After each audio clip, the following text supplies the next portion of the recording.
Magandang gabi po sa inyong lahat. Ngayon ko lang narinig yung favorite.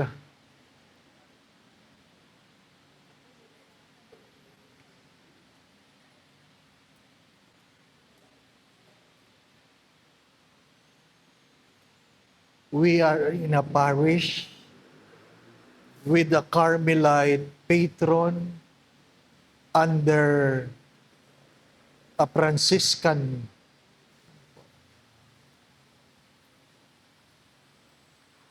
Tinatanong ko po kung ano po ang topic. Ang mahirap na topic yung bahala ka na. Bahala ka na. Ano pa? I will take the courage of sharing with you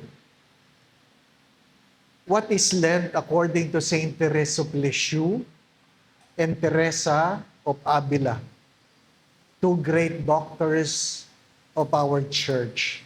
Ano po? Alam naman natin si Saint Teresa of Lisieux on his little way.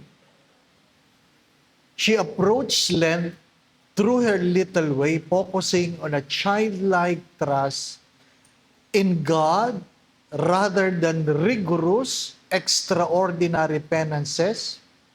She transformed the season by offering small hidden sacrifices with immense love, such as smiling at those she disliked or enduring cold rather than focusing on the grand acts of austerity. Just to give you an idea, no po? Because during Lent, we are always invited in the three disciplines of fasting, prayer, and almsgiving. And some people, when you talk about fasting, in their own creative way, they fast, especially from food. That's the easiest to fast. That's the easiest to fast. Kaya nga sinasabi ko, it is understandable that during Christmas, you gain weight.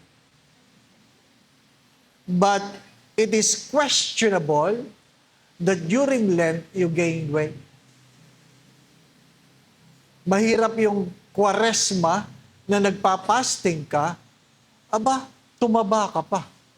Di po ba, ano? Ay marahil, ang fasting mo ay hindi pagkain. Our bishops in the CBCP encourage us to fast from social media. Yung matatanda, hindi na problema yon. Yung mga bata ang may problema doon. Dahil walang hawak, kundi cellphone. Di pa ba, na? Bago matulog, cellphone. Pagkagising, cellphone. Habang kumakain, cellphone. Puro cellphone na lang. Di po ba? Ha? Yung matanda, mahina daw. Ito malakas.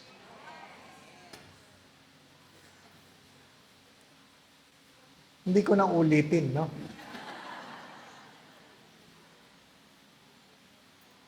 Cellphone ng cellphone. Ano po? Pamilyang hindi nag-uusap habang kumakain, cellphone ng cellphone. Kaya tinitext ng nanay ang anak, kainin mo na yan. Sabi ng anak, sandali lang po.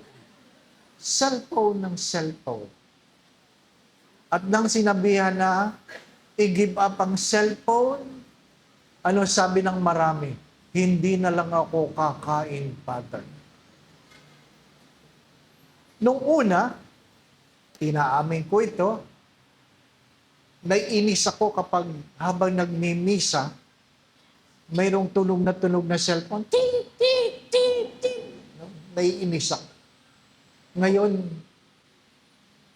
hindi na. Naintindihan ko na. Kasi kadalasan, ang may-ari nun matanda. Matanda. Oo. Ha? Yun. Yun yung mga nakakuha ng cellphone na hindi marunong mag-operate. Magre-ring, ano po. Ha? Hindi ko tinitingnan, baka mapahiya. Hayaan mo lang. Naku, tarantang-taranta yun kung ano papatayin, ano po. Ha? At mamaya ay lalabas sa misa. Nandun. Ha? Naka-speaker phone. Sasabihin, tawag ka ng tawag, nagsisimba ako. Dinig ng buong bayan, di po ba? Ano? Kasi hindi na tayo marunong mag-silent ng cellphone. Di po ba? Ang malungkot na kwento ay ano, kahit sa simbahan, marami naman durok. Oh, malungkot ako. Sa Greenbelt, nakakahiyaman. Ha? Pagkatapos ng misa, may lumapit sa office, ay sila daw ay nawalan ng cellphone. O sabi ko, ako'y nasa pilgrimage, sabi ko, pakitingnan ng CCTV. CCTV. O, tinignan niyo CCTV. Ang mga tirador, babae. Mga nakapostura. Ano po? Nakakatakot ngayon, di po ba, ano? Kaya mag-iingat kayo sa katabi niyo. Ha? Kilala niyo ba yan? Baka hindi tunay na madre ang katabi niyo yan. That's the sad story. My dear friends, my brothers and sisters, we have lost the respect. People fail to respect the place. People fail to respect the gathering. People fail to respect even the season that we are supposed to embrace the discipline. We failed. I always say this, Lent is not just a time to pray, to fast, to give alms. Lent is an invitation to a way of life. Lent is an invitation to a way of life. Hindi yung pagkatapos ng Lent, balik sa dating ugali. Ano po? Marami sa atin pag Lent, ang aamo ng mukha. Parang ang babait. Ano po? Ng Lent. Pagkatapos ng Lent, mababangis na uli. The sad story about Lent, it is simply become part of our liturgical time. Parang, ay, Lent ngayon. Ganito tayo. Pagkatapos, pag ordinary time, balik sa ordinaryo. Hindi. Ano po? Ano po sinasabi ni Saint Therese? Meron po siyang 5 bagay na sinasabi. Unang-una,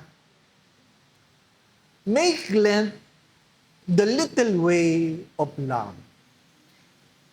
Make Lent the little way of love. Ano po? What matters in life is not the great deeds, but with great love. Alam na alam po natin ito. Kay Mother Teresa of Calcutta, we are not called to do great things, but to do ordinary things with great love. Paulit-ulit ko po itong sinasabi, nakakasawa man, pero magandang ipaalala. Na ano? Pwede kang maglingkod na walang pagmamahal, pero kahit kailan, hindi ka pwedeng magmahal na hindi ka marunong maglingkod. Pwede kang magtiis ng walang pagmamahal, pero kahit kailan, hindi ka pwedeng magmahal nang hindi ka marunong magtiis. Pwede kang magbigay ng walang pagmamahal, Pero kahit kailan hindi ka pwede magmahal na hindi ka marunong magbigay. Pwede kang magsimba ng walang pagmamahal, pero kahit kailan hindi ka pwede magmahal na hindi ka nagsisimba. Maraming bagay na magaganda na ginagawa natin, hindi dahil mahal natin, kundi naghahanap tayo ng palakpak, papuri, o pagkilala. Di po ba, ano? Kaya marami sa atin, pag may ginagawang maganda, gusto may picture. Gusto may picture. Pag nagdo-donate, gusto nakalagay ang pangalan. Pag nagdo-donate, gusto binabanggit ni Father nang nag-donate ganito. Gusto natin tanyag. At ang Ebanghelyo ay palaging nagpapaalal, those who do things in secret, the Father will bless them. In a little way, Saint Teresa of Lisieux advised, miss no single opportunity of making some small sacrifices. Sabi nga niya, by smiling, by saying kind words, doing smallest right, and doing it for love. Alam niyo, ang pinakamahirap ngitian, yung kaaway. Di ba, ano? Ang hirap ngumiti. Alam niyo, ang problema natin sa misa, hindi tayo nagtitinginan. Hindi tayo nagtitinginan. Nagsisimba tayo, parang tayo lang. Kaya pagdating sa peace be with you, marami sa atin peace ng peace. Di po ba? Batiin natin ang ating mga katabi ng kapayapaan. Peace. Wala kayo na iuwi kundi peace. Di po ba? Nahawa pa yung katabi. Natalsikan nyo ng laway. Di po ba? Wala. Pag walang pag-ibig, napakahirap gawin ang mga bagay. Di po ba? Bakit ba napagtagumpayan ni Kristo ang mga pagsubok? Bakit napagtagumpayan ni Kristo ang mga tukso? Ang simpleng sagot, dahil sa kanyang malaking pag-ibig sa Ama. Yun lang ang sagot. Hindi dahil siya ay Diyos. Kasi kung sasabihin nyo, ay kasi siya ay Diyos. Ang aking tanong ay, kaya mo bang tuksohin ang Diyos? Hello? Kaya nyo bang tuksohin ang Diyos? Ay bakit siya tinukso kung alam nyo hindi siya matutokso? Sa madalit sabi, ang tinutokso sa Kanya ay hindi yung Kanyang pagka-Diyos. Ang tinutokso sa Kanya ay Kanyang pagkatao. Huwag nating kakalimutan yon. Si Jesus, being God, is fully divine and fully human. He is fully divine and fully human. Hindi tinutokso ang kanyang divinity. Ang tinutokso ang kanyang humanity. Alam natin na ang pag-ibig ng Diyos ay buong-buo, walang pagkukulang, sapat. Ngunit ang tao, alam natin, may panukatan. Di po ba, Kaya nga, sabi ng bata, Ma, gaano ko kamahal ni Lord? Ganito ba? Ganito ba? Ganito ba? Ano sabi ng nanay? Tingnan mo sa krus. Buo ang dipa ng kanyang pagmamahal. Mula kanan hanggang kaliwa. Di po ba, Kaya nga sinasabi ko ito, ang malungkot na kwento, kahit sa pamilya, parang ang hirap na magmahal. Hindi lahat ng mga anak nagbibigay dahil nagmamahal. Di po ba? Pag nanghihingi ang magulang, minsan sasabihin ng anak, bigyan mo na yan para umalis. Di ba? Bigyan mo na yan para umalis. Hindi binibigyan dala na pagmamahal. At pag may sakit at binibigyan, ano sinasabi? Hindi kasi kayo nag-iingat eh. Yan, may sakit kayo. Alam niyo naman ang mahal-mahal. Di ba, ano? Kaya yung ibang mga magulang, kahit may nararamdaman, hindi na nanghihingi. Bakit? Ayaw nilang sila'y nasusumbatan. Mahirap maging banal. Kaya ano paayanan ni Saint Teresa of Lisieux? Do things, little things out of love. Hindi yung nagbibigay ka lang dahil kailangan. Nagbibigay ka dahil mahal mo. Di po ba, na? Dahil mahal mo. Hindi naman tayo habang panahong naririto, harinawa. Di po ba, no? Ha? Harinawa, hindi tayo habang panahong naririto. Isipin ninyo, after 20 years, nandiyan pa kayo? Oh, grabe. Ha? Maawa naman kayo sa parokya, di ba ba, ano? We will not be here forever. Life is short. Keep that in mind. Sabi nga ng isang doktor, when I was 40, I thought life is forever. Doktor yun. Now I'm 60, I realize life is short. Maiksi na lang ang buhay. Di po ba? Ayaw nila na marinig yung katotohanan ng life is only 70, 80 for those who are strong. Di po ba? Nasusulat yan sa aklat ng mga awit, maiksi lang ang buhay. Kaya yung aking ama, nung siya ipinasok sa ICU, alam niya, yun na ang huling panahon. Kaya naka-intubate siya, humingi siya ng papel. Sabi ko, ano kaya yung susulat nito? Sabi niya, I thank God I'm 82. Ibig sabihin, ay talagang nagpapasalamat siyang kota. Ano pa? 82. Ako po, 64. 64. Ano pa? If life is 70, 80 for those who are strong, 16 years na lang ako. Tanggap ko yun. 16 years na lang ako.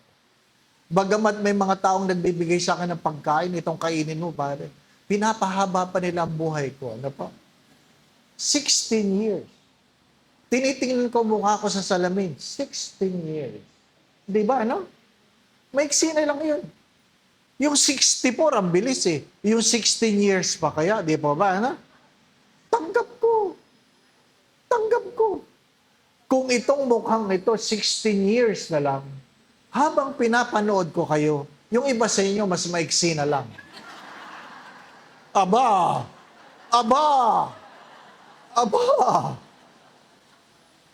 Alangan naman, di ba, ano? Maiksi na lang.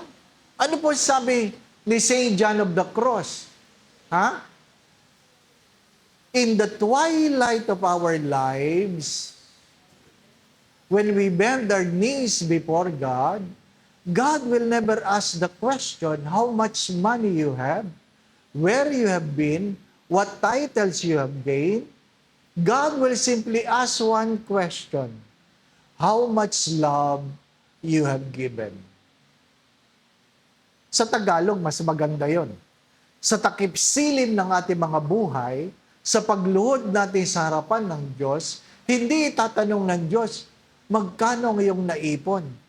Hindi itatanong kung saan ka nakarating. Hindi itatanong ng Diyos kung ano ang iyong naabot. Ang itatanong ng Diyos ay gaano kalaking pag-ibig ang iyong ipinagkaloob. Saint John of the Cross, a Carmelite mystic. Ano po?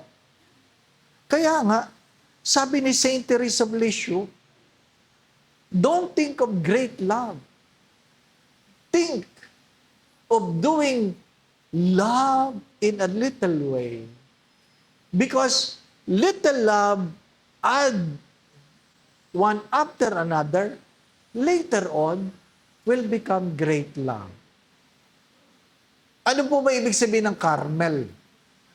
Carmel means the vineyard of the Lord. The vineyard of the Lord. At pinapaalala natin ang mga santong ito, we are different flowers on the same vineyard. We are different flowers on the same vineyard. Ano ba? Hindi naman pwedeng puro tayo rosas. Ha? Merong gumamela. Merong kalatsutsi. Di po ba? Ano? Kung ano man. Why? Because Saint Teresa of Lisieux reminds us that we are loved by God in our own little way, not in our greatness. Begin with that. So try to experience Lent by doing little things with great love. Second, sabi ni Saint Teresa of Lisieux, trust the Lord over self-reliance. Trust the Lord over self-reliance. Bakit? Tinuturo sa atin ng Diyos, ng mundong ito, that we should be self-reliant. Sabi nung isang popular na guro, sabi niya, I define success by putting myself needing no one. Ang kanyang definition ng success, yung ako ay nasa estado na hindi ako nangangailangan ng sino man. Di po ba, ano? Hindi ko kailangan ng pera mo. Magsabi ka, wala akong kailangan sa iyo. Yun ang panukatan ng tagumpay. Di ba, ano? Alam mo, nagkamali siya. Ang laki ng kanyang pagkakamali. Ang tinuturo ni Saint Teresa, manalig ka sa Diyos. You must learn recognizing one's own weakness and relying completely on God's mercy. Why?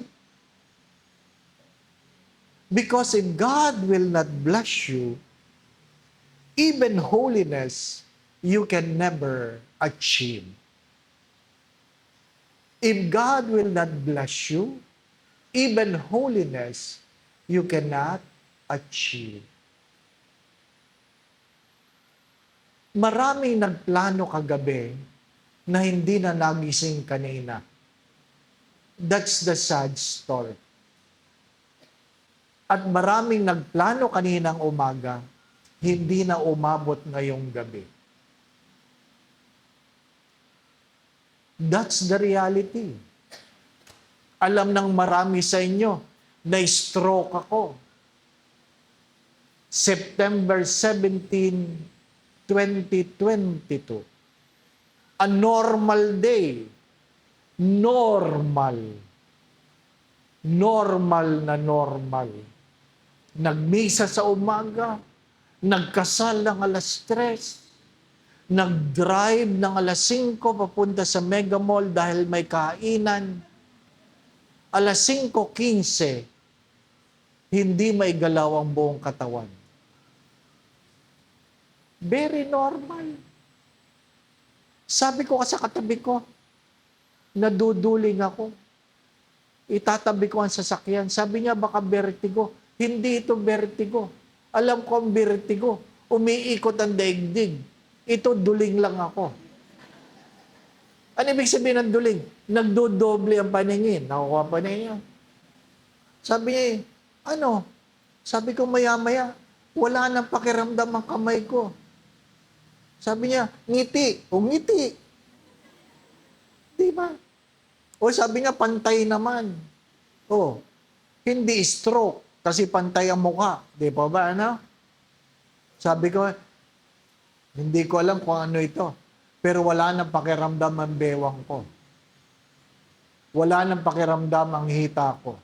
Kaya sabi ko, pakitawag mo yung security guard ng Mercury. Ilipat ako sa likod.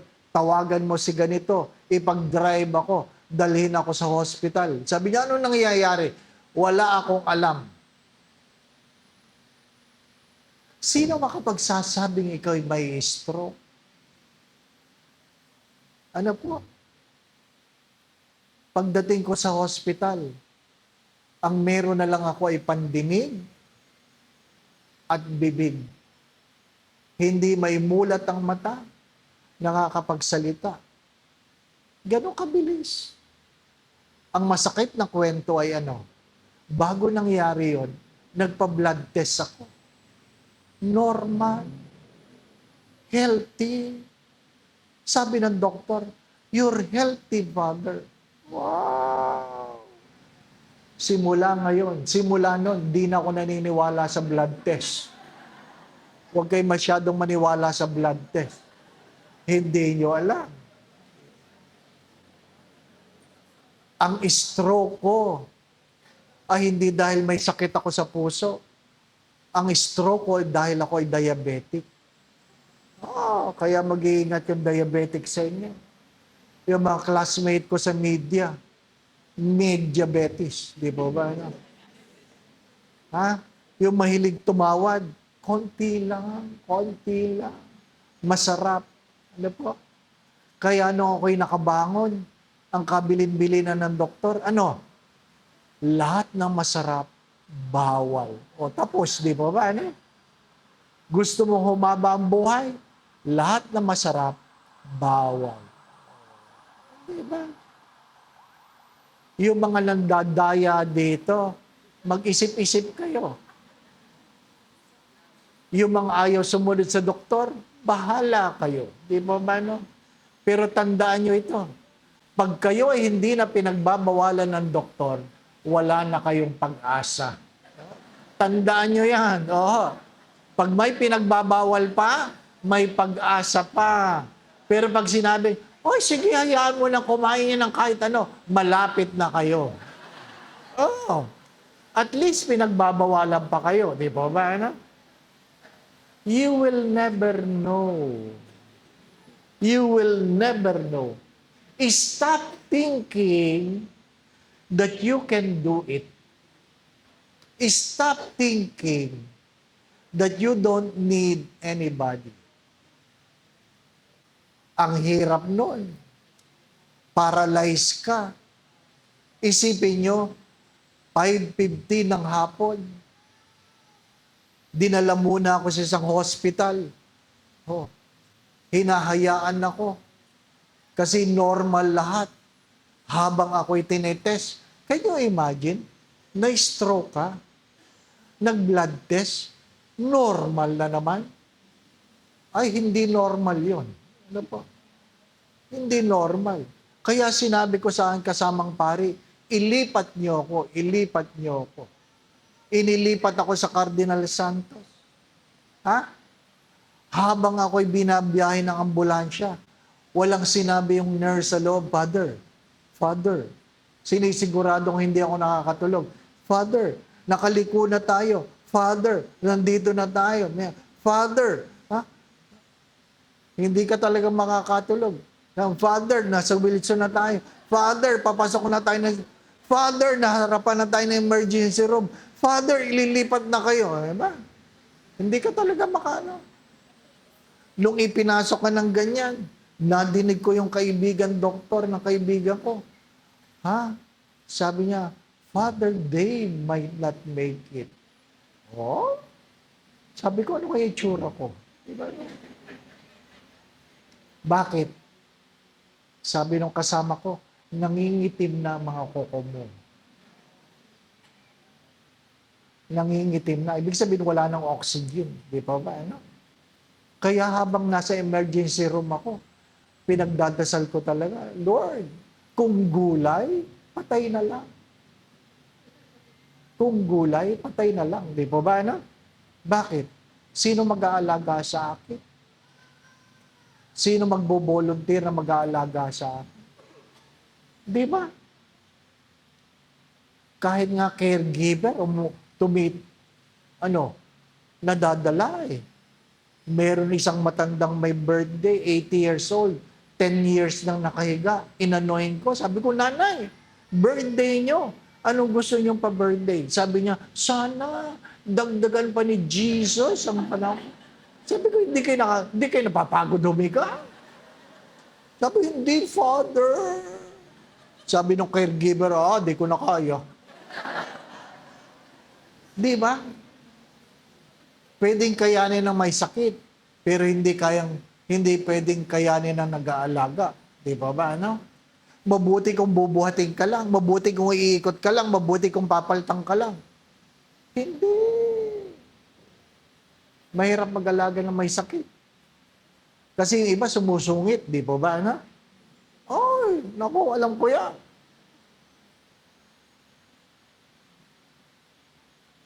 Ngayon, nung sinabi, Father, ililipat ka na namin sa ICU. Alam ko man sabihin ko, hindi. Hindi ka nga makagalaw eh. Opo. 1:30 in the morning. Itong problema. Father, magda-diaper tayo. Ay, mahirap. Mahirap. Isipin ninyo. Sasabihan kayo, magda-diaper na po tayo. Diba? Can the sister imagine that? Ha? Nabalot ka na ngayong kasulihan. Walang makita sa iyo ang tao, di ba? Ano?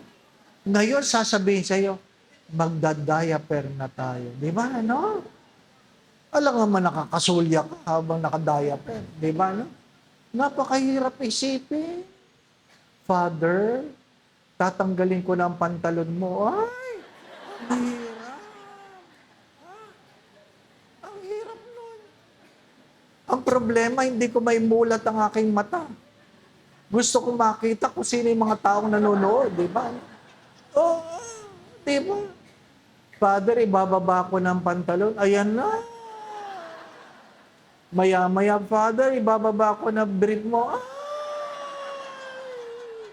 Lord, makikita na nila. That's one of the greatest poverty. You are not in control.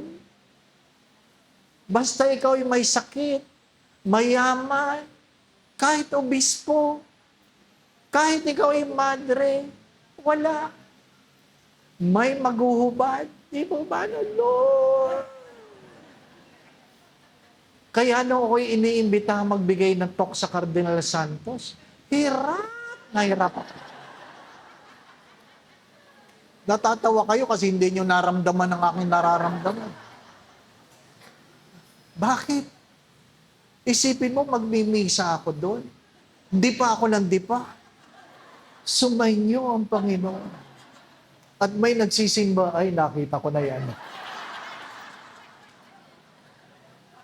Naintindihan niya yan. Hindi nyo naintindihan. Bakit? Hindi nyo pa nararanasan. Di ba? Sino ba nakakaintindi tungkol sa isang inang nanganganak? Who can understand a mother giving birth? Only the mother. Not even the child. Not even the husband. Not even the doctor. Only the mother can experience the totality of the pain she has to embrace to give birth. Di ba?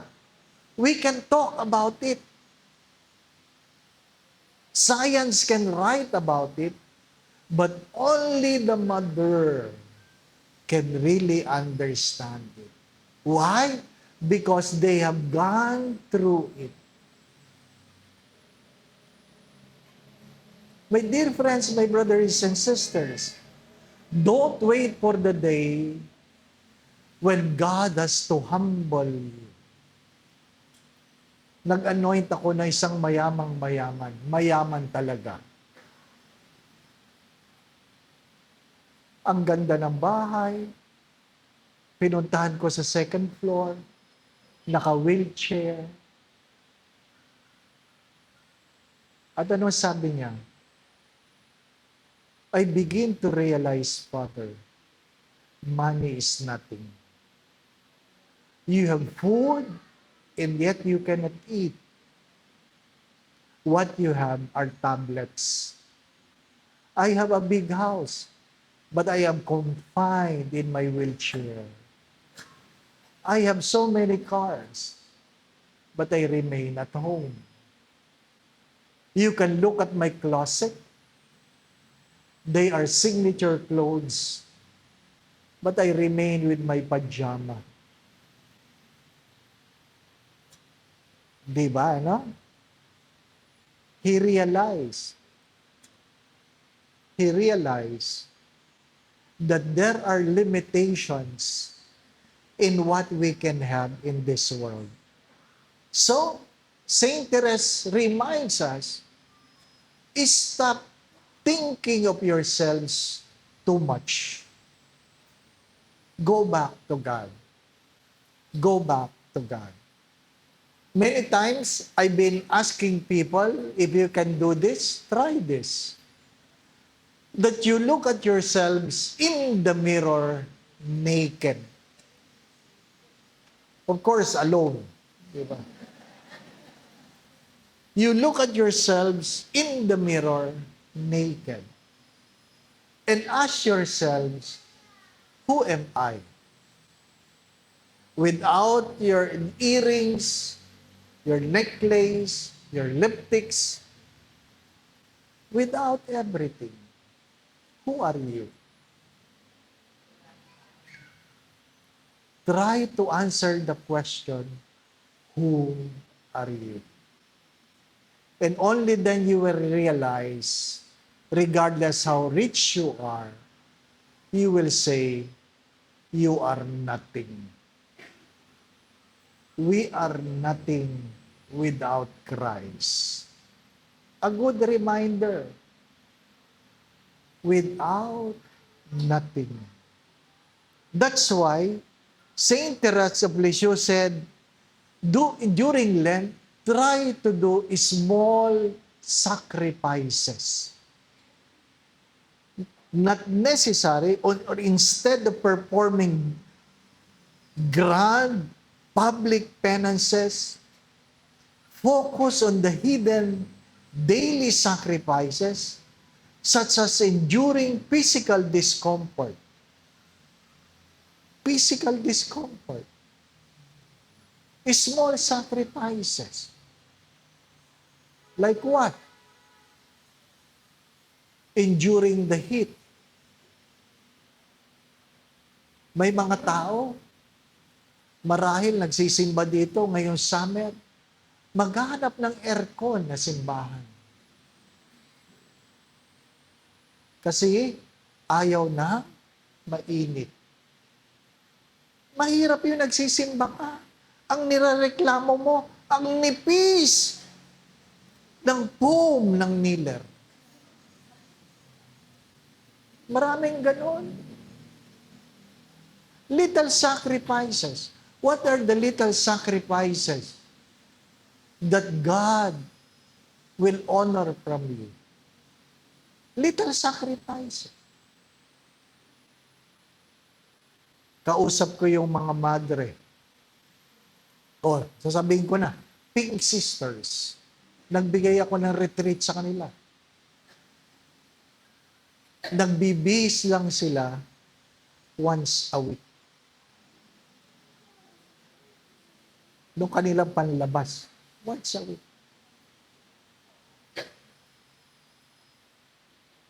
At may nangungumpisal, nirereklamo niya yung kapwa madre niya.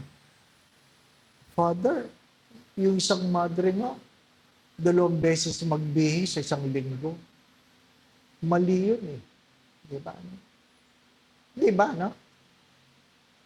Pero tayo, counting pawis lang, palit. Di ba, no? Ha? Little sacrifices. What are the little sacrifices you can offer?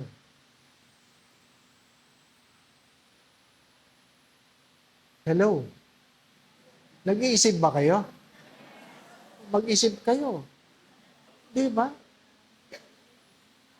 Yung hindi ka magpe-pedicab, maglalakad ka. Di ba, no? Mahirap yung hindi ako kumakain ngayon. Tapos wala ka naman talagang makain. Hindi sacrifice yun. Wala ka talagang makain. Di ba ba? Ang pwede lang mag-fasting yung merong kinakain. Nakuha po ninyo?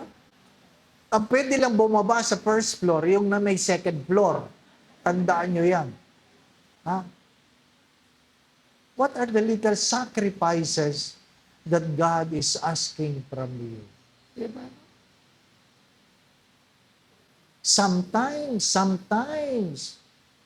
just to sit beside somebody you do not like is a sacrifice. Kinukwento ko ito eh. Bakit ba puno ang mga kape? Coffee shop. Bakit? Bakit puno? Ha? Mga adik ba sila sa kape? Hindi.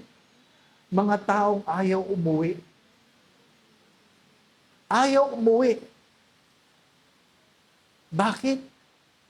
Ayaw nilang kasama o kausap ang mga kasama nila sa bahay. Doon sa isang parokya, ang misa 5:30, 6:15, 7:15, yung nagsimba ng 5:30, sila pa rin na 6:15, sila pa rin na 7 o'clock. Sabi ko, kayo na naman. Ba't hindi kayo nauwi? Ano sagot sa akin? Wala pa pong gagawin sa bahay. Ano? Ginagawa niyo akong libangan? Lugi ang simbahan sa inyo. Mabuti pa sa sinehan. Kada pasok may hulog. Sa simbahan, tatlong misa, isang hulog lang. Di ba, anak? Sabi ng isang anak, Father, hayaan mo na si Mama. Kasi pag umuwi ng maaga, magbubunga nga lang. Anuhin mo ang dami ng misa kung hindi ka nagbabago. Di ba, man? Little sacrifice. Little sacrifice. You don't have to do great things. Little things.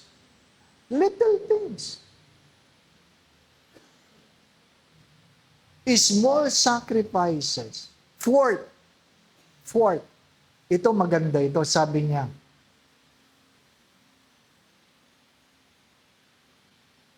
welcome Jesus.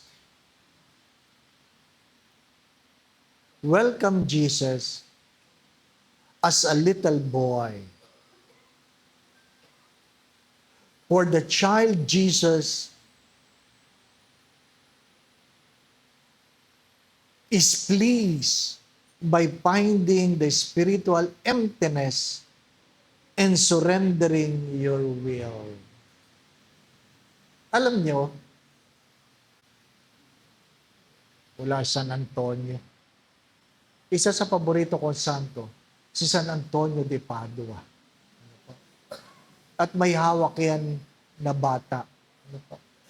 At isa sa kanyang pagninilay ay ang tunay na kabanalan ay nakikita mo ang ninyo nakangiti sa iyo. Ang tunay na kabanalan, sabi niya, that you can see the little child giggling before you. The psychology of a child is that if the child is afraid of you, he is seeing something bad in you. Alam niyo ba yun? Subukan ninyo. Yung kumalong kayo ng maliliit na bata, pag umiyak, may demonyo kayo. the child cannot find security and comfort in your arms. Nakakatakot yun, no? Nakakatakot yun. Pero sabi ni San Antonio yun. Kasi may mga talagang taong lapitin na mga bata. Pero may mga tao, ang mga bata, takot na takot. They can sense something, sorry for the words, evil in you. Kaya nga sabi ni Saint Therese, invite the little boy, the little child, Jesus, and allow him to be pleased in your presence. How many among us pray this prayer? Come, Lord Jesus. Diba? Come, Lord Jesus. How many among us invite Jesus in our lives? You ask yourselves. Many times you pray to Jesus. Many times you ask Jesus to pray for you. But seldom you ask, Lord, come. Come to my life. Come to me. Make me your dwelling place.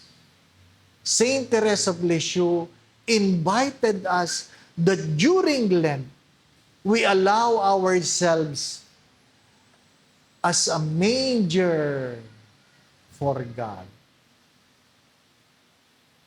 As a manger for God. Invite Jesus. Again,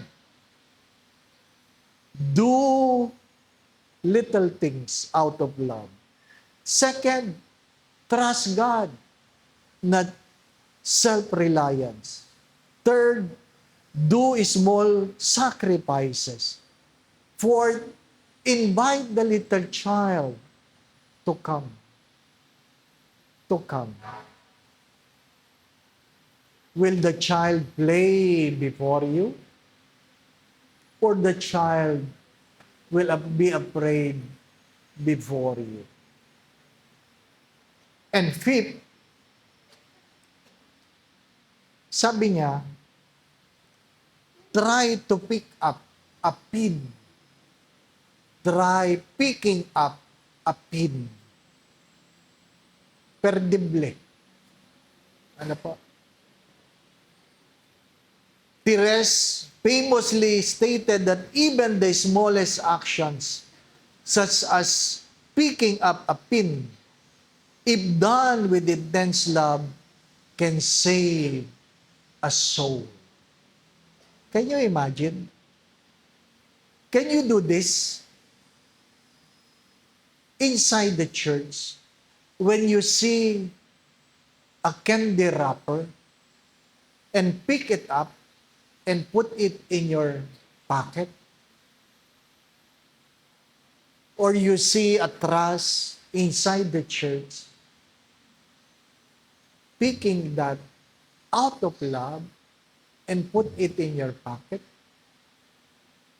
or you would simply turn a blind eye, hoping others will do it. Hoping others will do it. Alam nyo, ang malungkot na kwento ngayon, hindi ko po alam dito. Ano po? Minsan ang simbahan, parang basurahan. Nagsisimba, pag-uwi, iiwanan yung boteng pinag-inuman. Kung ano-anong basura ang iniiwan. Di ba? Na kailangan na yung kasunod na magsisimba, may magwawalis muna. Kasi ang daming tira-tira. Di ba? I hope hindi ganyan dito. Nakakalungkot. Ang hirap pagka minsan, halimbawa sa Greenbelt, sorry for the words, I have to confess this. Kasi ang daming restaurant sa paligid. Magsisimba. May mga dalang iced tea. Uuwi, iiwanan yung mga baso. Ano yan? Nagmerienda habang nagsisimba? Di po ba? A little sacrifice. Teach your children na pag sila iinom, hugasan nila ang baso. Hindi naman nila ikamamatay yun. Di ba? Pag may kinuha ng malamig na tubig sa rep, salinan. Hindi babalik ang bote ng walang laman. Hindi uubusin, magtitira pa ng konti. Para yung huling iinom, siya magsasalin, di ba ba? Ang malungkot na kwento, uhaw ka. Ang meron ay malamig na bote na walang tubig. Di ba ba, no? Ikaw yung kahuli-huli ang sumandok ng kanin. Sana ikaw na rin ang maghugas. Di ba? Little sacrifice. Picking up a little. Picking up anything taken for granted. Di ba?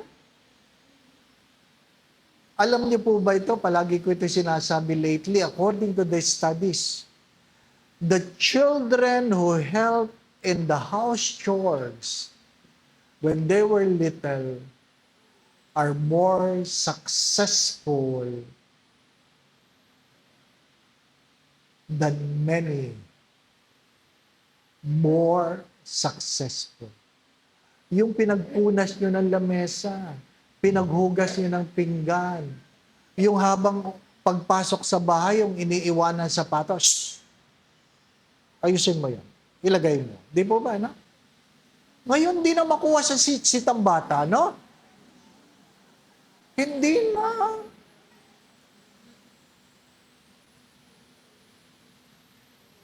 Wala na. Hindi na makuha sa tingin. Pag sinitsitan mo, shh, tinignan mo. Wala na. My dear friends, Saint Teresa of Lisieux approach to Lent was about becoming more dependent on God, practicing little virtues like patience, humility, and kindness, and doing ordinary tasks with extraordinary love. Madali lang, ano? Saint Teresa. Hindi nyo kailangan maglakad yan. Hindi nyo kailangan. Do little things with love. Ano pa? Yung bang bumababa kay sagdana na ganyan, nag-aantay kayo. Hindi yung minumura nyo nasa harapan siya, bagal naman ito. I'm sure may nag-aaway dyan. I'm sure. Na sumisingit. Di ba na? Hindi nila alam, pababa ng impyerno yan. Nagmamadali sila. Bakit ba? Bakit ba? Have you asked the question? Why? Excuse me? Why we are so impatient nowadays? Di ba? Meron po bang tanong? Hello? Ay, huwag niyong pilitin. Ano po? Now, 7:58. Hanggang 8:30 lang ako, ha? 8:30. Uy, malayo pa ako. Kayo, dyan lang kayo. Ano po? Oh. Oh. May naniningil, may naniningil. Hanggang 9 o'clock daw ako. Ano ka? Yun ang nakasulat doon. Ano po? Now, just quick. Teresa of Avila, 4 spiritual secrets in living a holy Lent.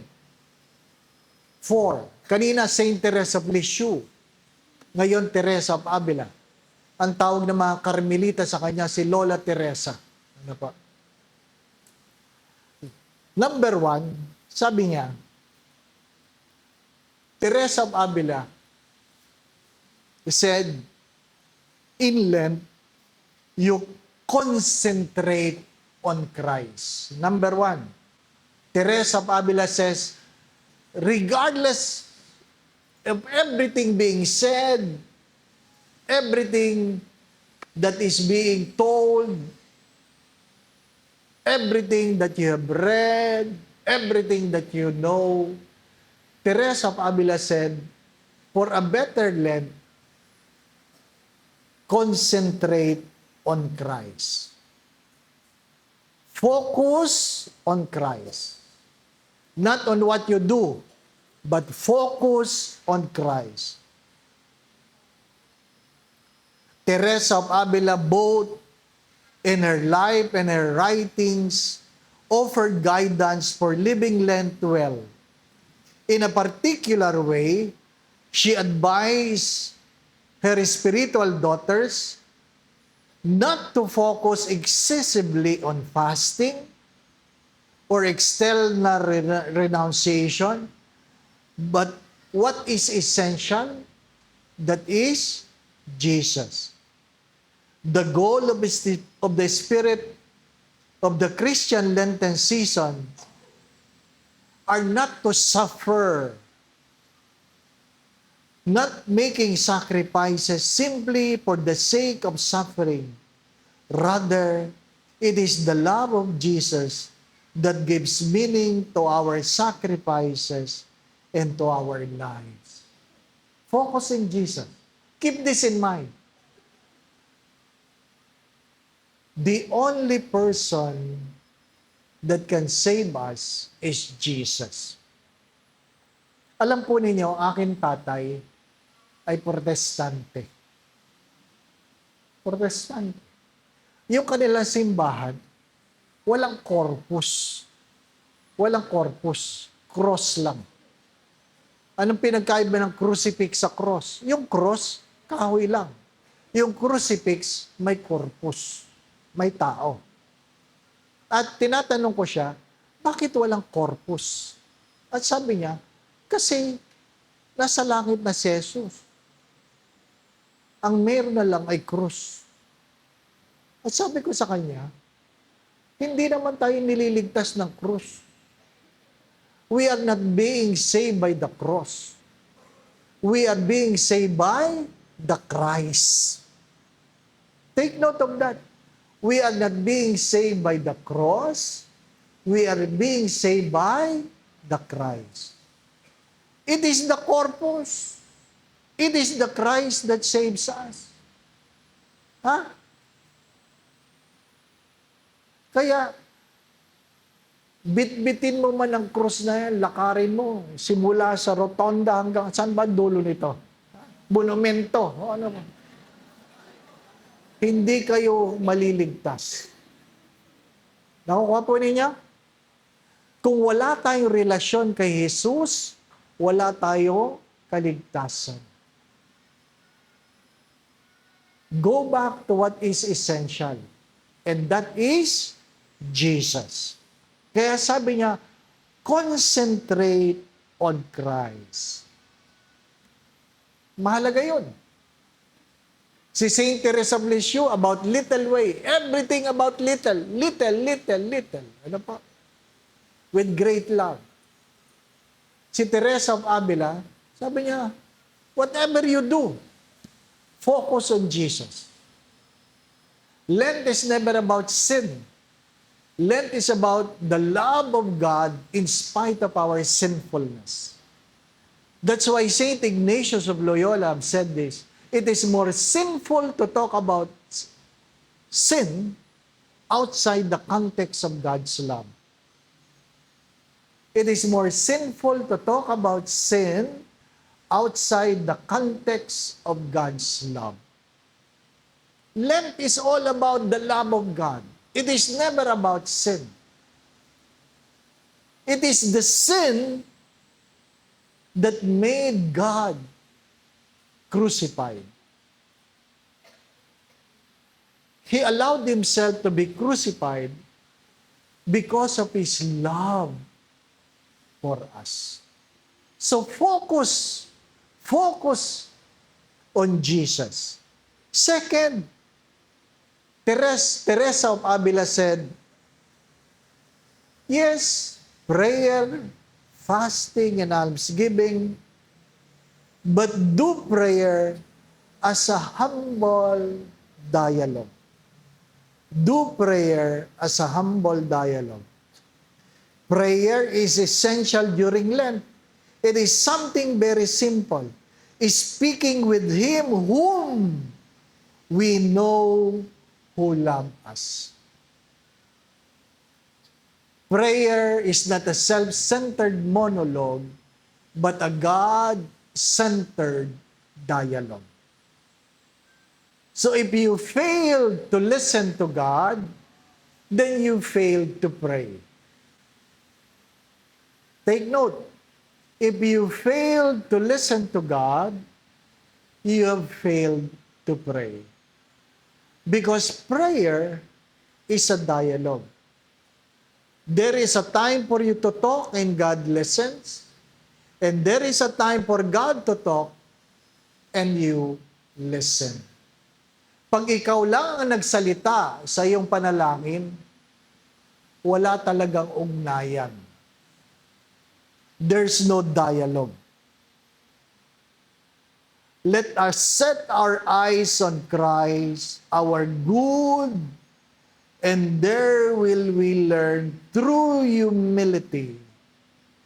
And authentic humility is the call of Lent. Ang Kwaresma ba ay nag-aanyaya sa aking magkaroon ng kababaang loob?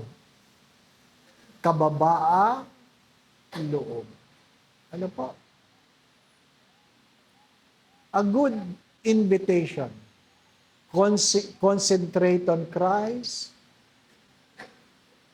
Prayer as a humble dialogue. Yung iba, pag nagdadasal, parang mga hinete ng karera. Alam niyo ba yun? Hail Mary, full of grace, the Lord is with you. Blessed are you among women, and blessed is the fruit of thy womb, Jesus. Holy Mary, Mother of God, pray for us sinners now and the hour of our death. Amen. Hail Mary, full of grace, the Lord is with you. Blessed are you among women, and blessed is the fruit of Holy Mary, Mother of God. Ay talagang mahahapo ka eh. Ano ang memoryado mong panalangin na talagang galing sa puso mo? Sabi nila, mahirap yung wala ka malamang memoryadong panalangin. Na may nakasalubong kang multo dyan, wala kang masabi. Di ba ba? Kundi, ay. Di ba? Nagpatay lang ng ilaw ang simbahan, ay. Kahit nasa loob ka ng simbahan, takot na takot ka. Na maiwanan, di ba ba? Ano?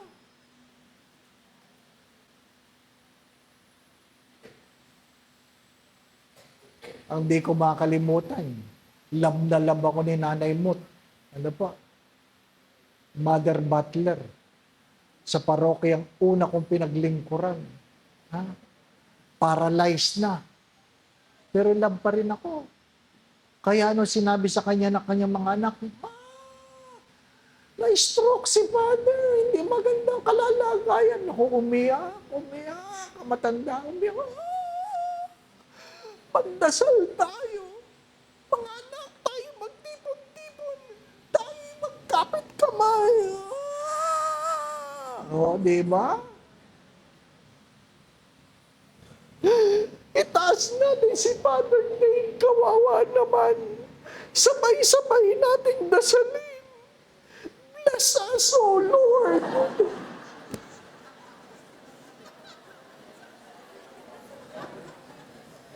Kahit ang Diyos natawa eh. Diba? Ganda na ng iyak mo. Bless us, O Lord lang palang kaya mo. Di ba ba? Na? Ang hirap nung gano'n. Di ba? Ang mahirap yung gano'n. Ang tatanda na, pag sinabi, the body of Christ, thank you. Ilang taon lang naman ang COVID, nakalimutan mo na kung ano sagot, di ba ba? Ano?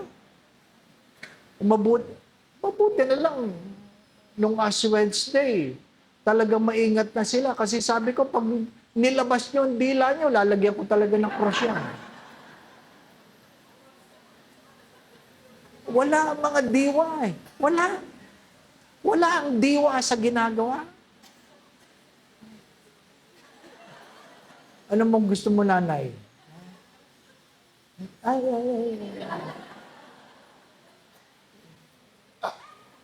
Gusto nyo sa palad, lagyan ng krus? Ay, wala ang diwa. Mahirap yan. When we pray, our hearts and our mind is nowhere to found. How can God honors your prayer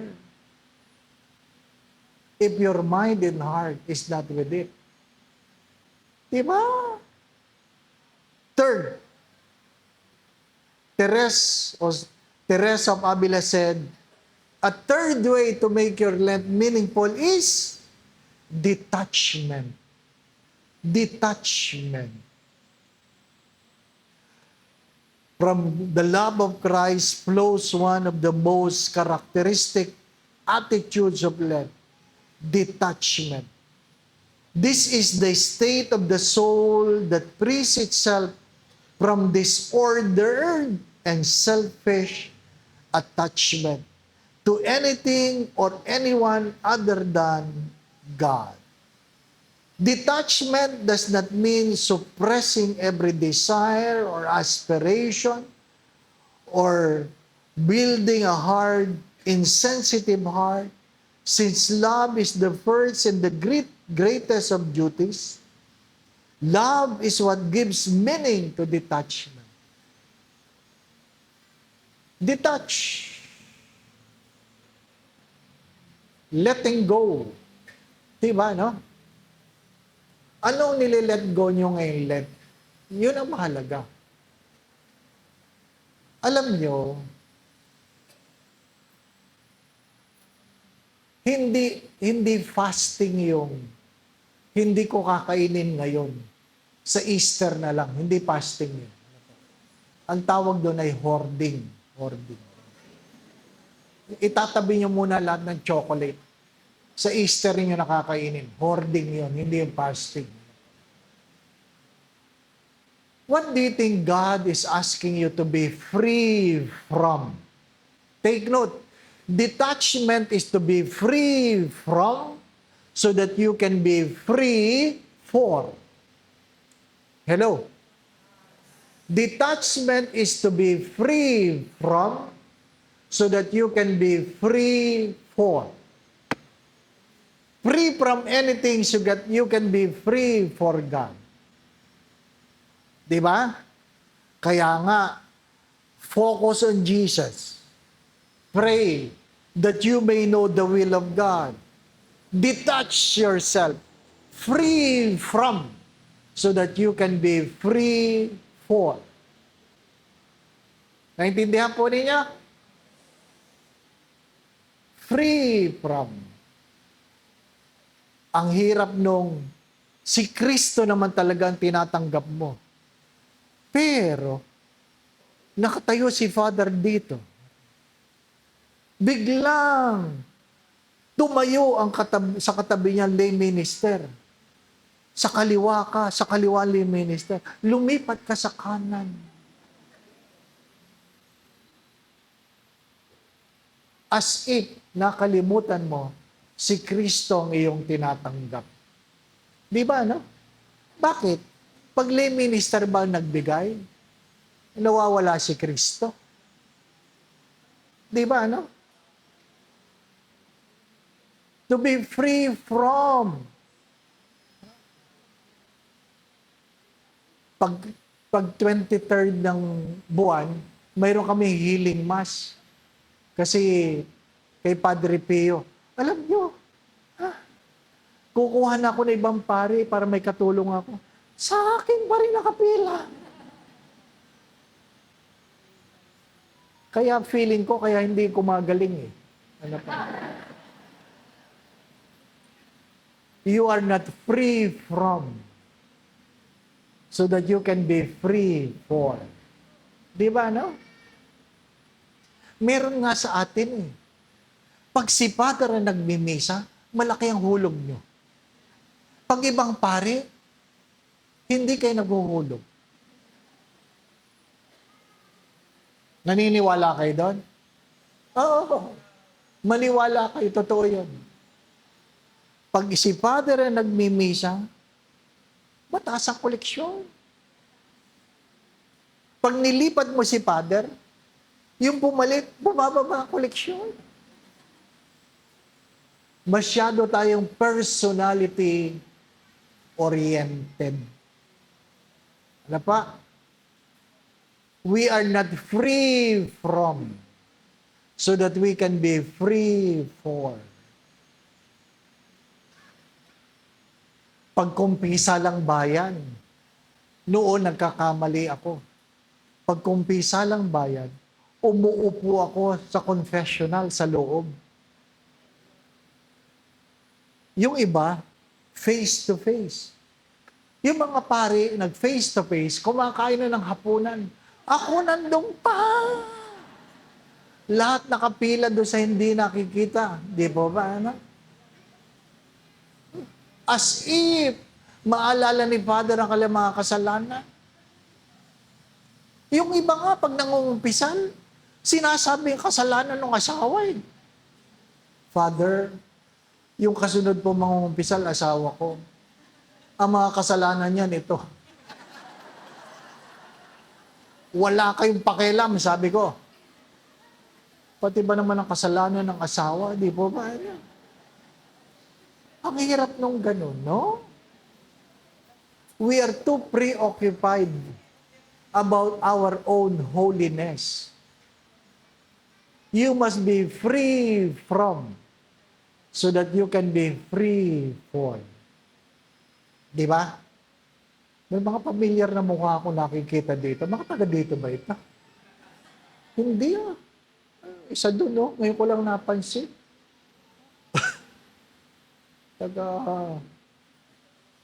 Anyway. Oo nga. Father, gumawa ka ng basket dyan. Huwag palalabasin ito, mga ito hindi naguhulog. Maliwanag po ba? And number 4, itong pinakamahirap. Love thy neighbor. Love thy neighbor. Ano pa? Take note. Lent to be more meaningful is to concentrate on Christ, prayer as a humble dialogue, detachment, free from, so that you can free for. And number 4, last, love thy neighbor. That during Lent, you live the mystery of Jesus' passion, death, and resurrection, ultimately means practicing charity and concretely loving our neighbor. Huwag niyong kakalimutan ito. Huwag niyong kakalimutan. Ang alin? That at the end, we will be judged not how long is your prayer, not how many times you have fasted, not how much you have given. The goats and the sheep should be separated, and the sheep will go to heaven. Who are they? They are the one who feed the hungry. They are the one who have given drink to the thirsty. They are the one who clothe the naked, who welcome stranger, who visit the sick, who visit those who are in prison. They are the one who bury the dead. Hello? Take note. Hindi niyo pwedeng sabihin, marami akong hindi kinain, Lord. Hindi. Did you welcome a stranger? Or you make a family of yours a stranger? Dahil hindi kayo magkakasundo sa pamilya, ang sarili mong kapatid nagiging estranghero sa bahay mo. Ano ibig ko sabihin? Pag dumadating sa bahay, ikaw nagsasabi, bakit naman yan nandito? Ano naman ginagawa niya? Diba? Sometimes we make our own family a stranger.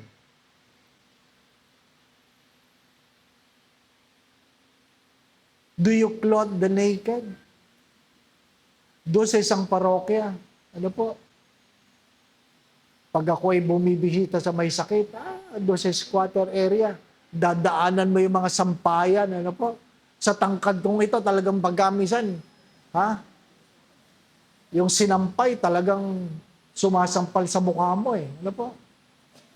Ang hindi ko makalimutan, habang naglalakad na ganyan, sinampal ako ng napakalaking panty. Ano po? Hindi ko makalimutan yun.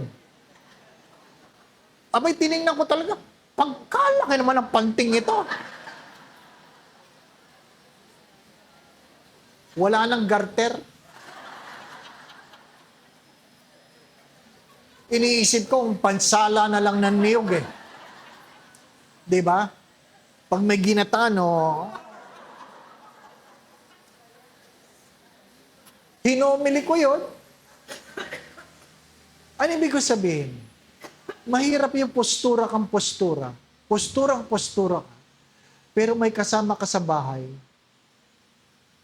na wala man lang may suot na maayos. Di ba?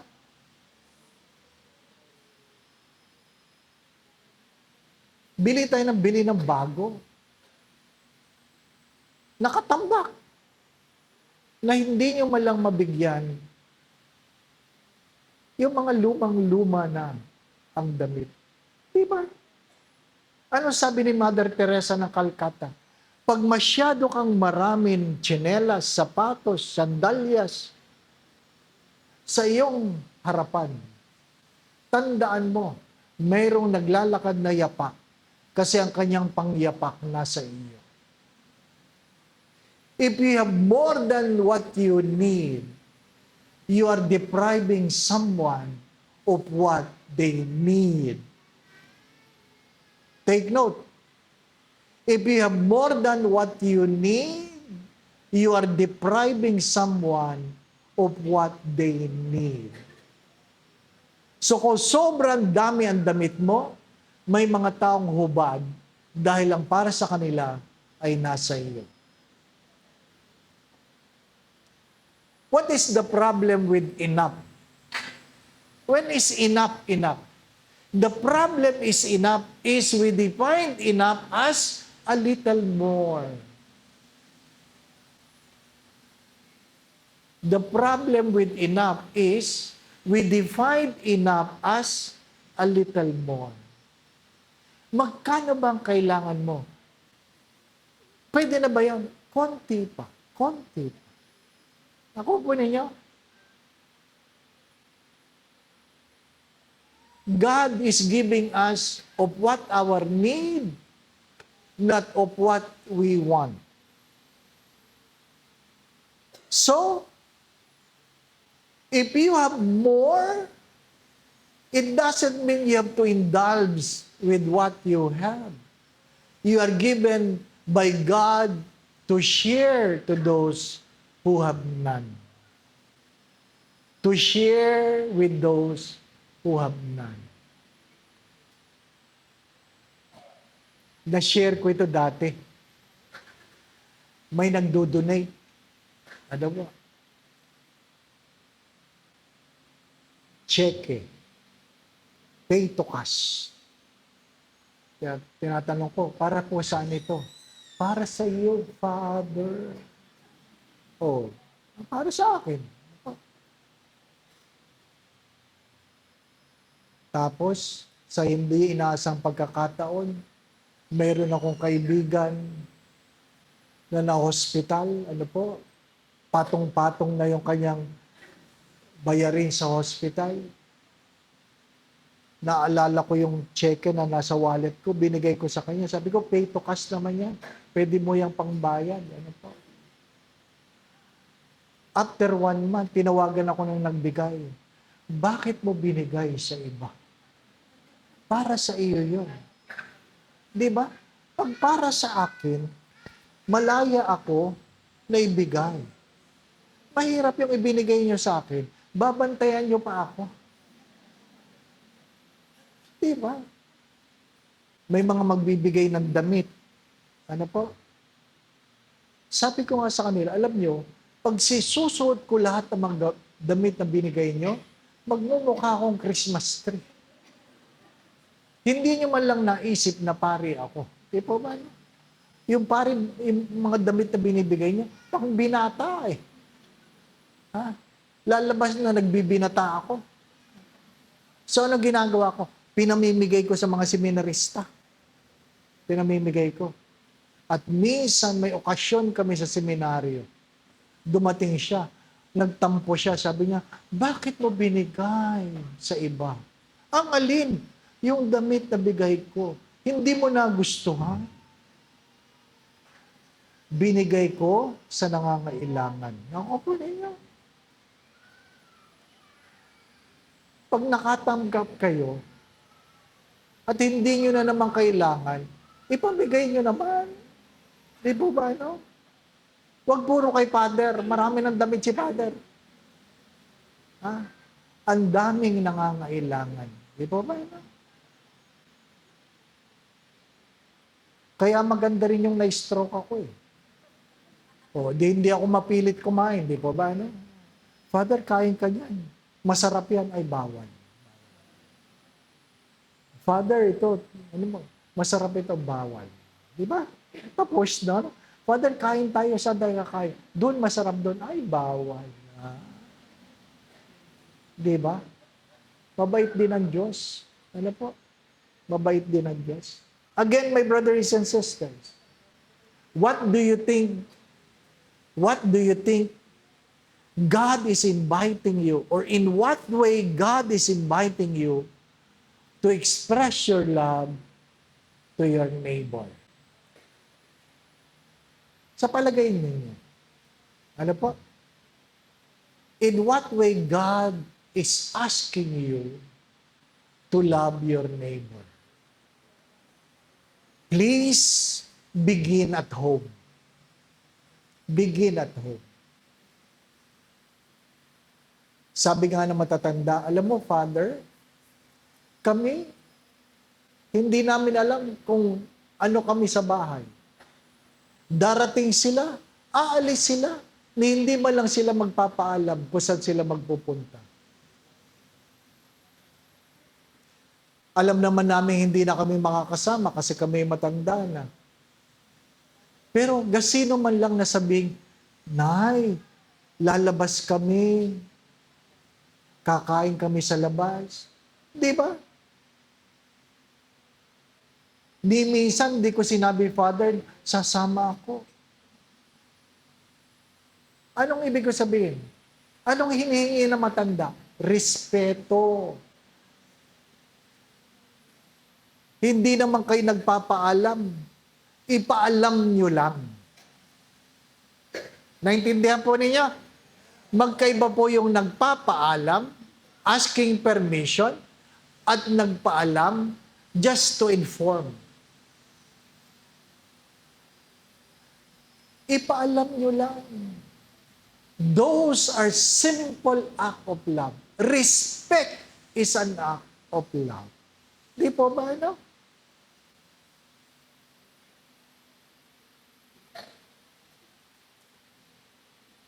Ipaalam. Ipaalam nyo lang. You don't have to do great things. Di ba?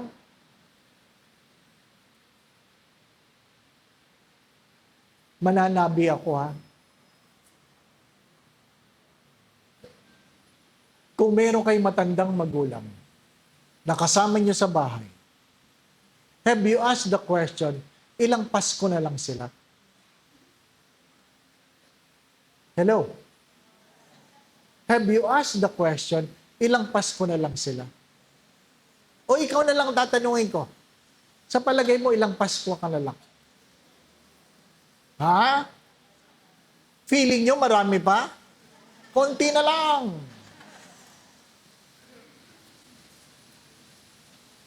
Dumating tayong walang dala, aalis tayong walang dadalhin, hari nawa, makapag-iwan ka ng magandang ala-ala. Or, makapagpabaong ka ng magandang ala-ala. Maiksi lang ang buhay. What fasting will do if you cannot love your neighbor? What almsgiving will do if you cannot act? You cannot love your neighbor. Worse, prayer is nothing if you cannot love. Because prayer must move us to love. The product of prayer is not piety. The product of prayer is love. Love is the product of prayer. Ang tunay na marunong magdasal ay ang mga taong marunong magmahal.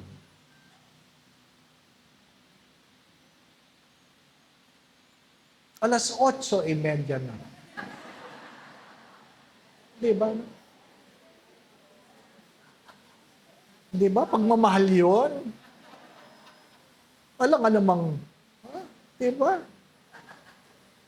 Teresa of Avila said, true perfection consists in the love of God and of neighbor. And the more perfectly we observe these two commandments, the more perfect we shall be. My dear friends, my brothers and sisters,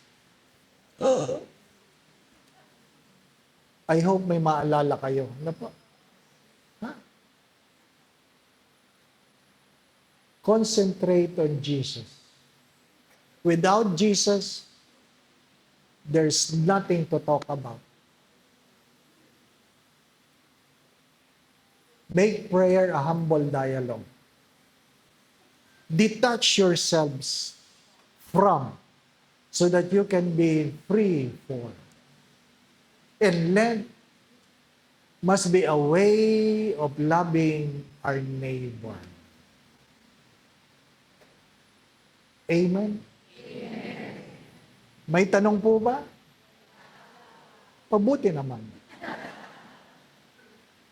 Allow me to pray for you. Let's spend few moments of silence. Be seated. And be aware of God's loving presence. Be aware that you are loved by God. Be aware that you are loved by God in spite of.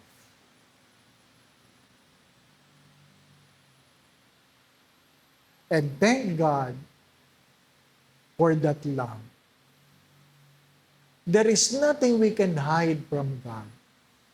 God knows our sins. God knows our limitations. Nothing is hidden. And yet we are loved. There is nothing we can do that make God love us less. There is nothing we can do to make God love us more. Why? Because the love of God is complete. Welcome that love. The unconditional love of God through Jesus.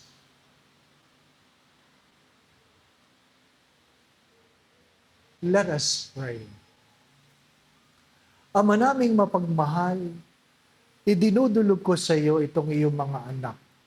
Ikaw ang tumawag sa kanila. Narito sila ng dahil sa inyo.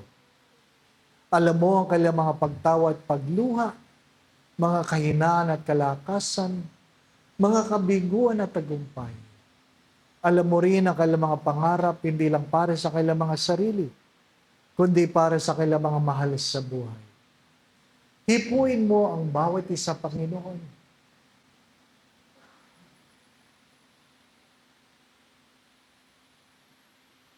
Nawa po'y ingatan mo sila. Ilayo mo sila sa lahat ng uri ng kapahamakan. Patuloy mo silang pagkaluban ng kalakasan, kalusugan. Kung sino man sa kanila ay may karamdaman, nawa po kahabagan mo sila. Kung ano man ang kanilang mga karamdaman, Panginoon, palayain mo sila. Kung inyo pong nanaisin, sa isang salita lang nila ay gagaling sila, Panginoon.